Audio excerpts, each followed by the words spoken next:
গল্পের নাম খেলার ঘর।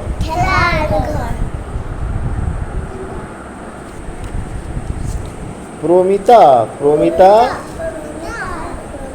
কোথায়? প্রমিতা মা ডাকছে, আর এই ঘরে ওই ঘরে খুঁজছে। দাদার ঘরে নেই, বসার ঘরে নেই। কোথায় প্রমিতা? এমন সময় প্রমিতার খেলার ঘর থেকে ওর কথা আর হাসি শুনতে পেল। মা এসে দেখে প্রমিতা ওর বাবার সঙ্গে খেলছে।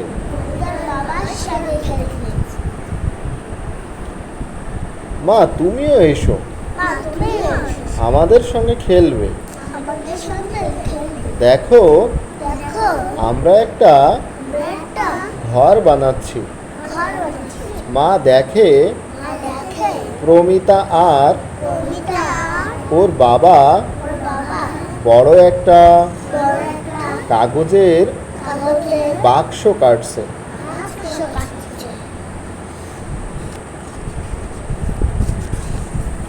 মা দেখো, এটা হচ্ছে দরজা, আর ওইদিকে জানালা।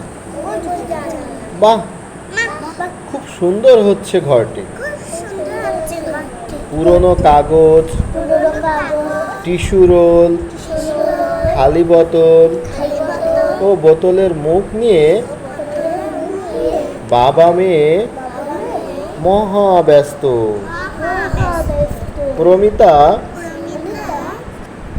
পুরনো খবরের কাগজ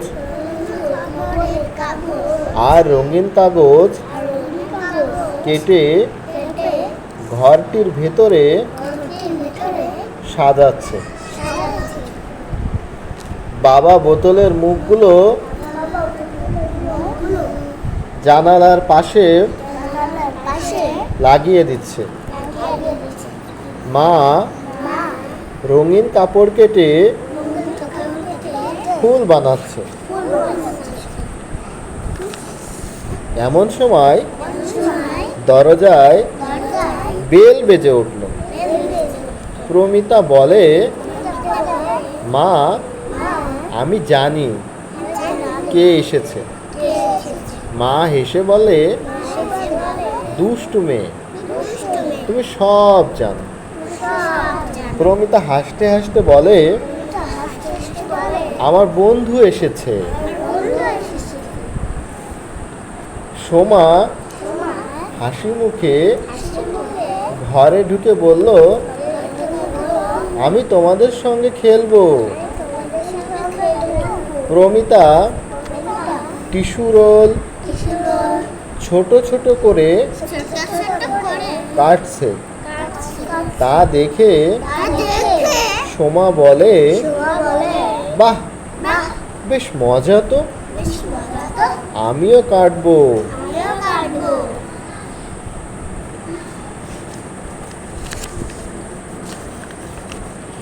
প্রমিতা সোমাকে বলল, ঘরটি কেমন হচ্ছে? খুব সুন্দর হচ্ছে। ঘরটির রং করবে না? প্রমিতা বলল, তাই তো, কিন্তু কিভাবে করব? বাবা ভাবছে, মা ভাবছে, কিভাবে রং করা যায়। প্রমিতা বলল, চলো আমরা কাগজের ছবি আঁকি আর রং করি। সেই ছবি দিয়ে কি হবে? সোমা জানতে চাইল। প্রমিতা বলল, ছবিগুলো আমরা ঘরের দেয়ালে লাগিয়ে দেব। বাবা বলল, চমৎকার, যেই বলা সেই কাজ।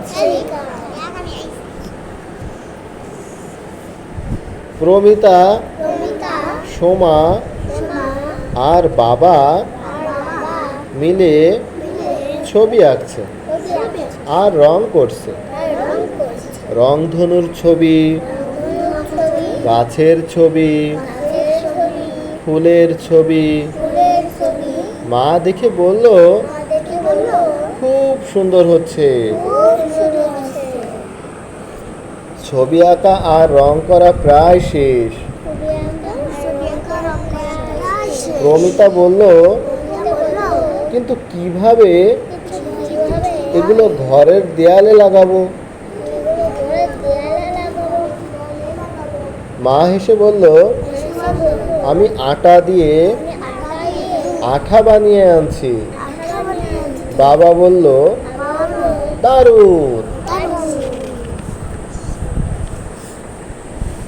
মা এক বাটি আঠা নিয়ে খেলার ঘরে এলো।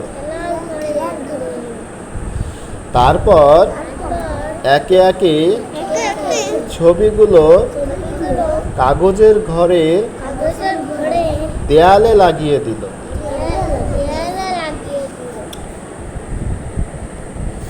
সোমা বলল, বাহ, কি সুন্দর ঘর হচ্ছে। আমিও মাকে নিয়ে আমার পুতুলের জন্য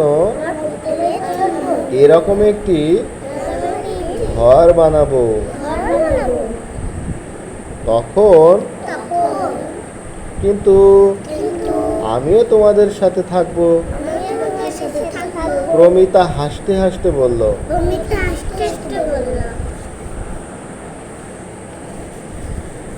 সবাই মিলে খুব সুন্দর একটা ঘর বানিয়ে ফেললো। প্রমিতা বলল, কি চমৎকার আমার খেলার ঘরটি। খুশিতে প্রমিতা মা বাবাকে জড়িয়ে ধরলো। ধন্যবাদ সবাইকে।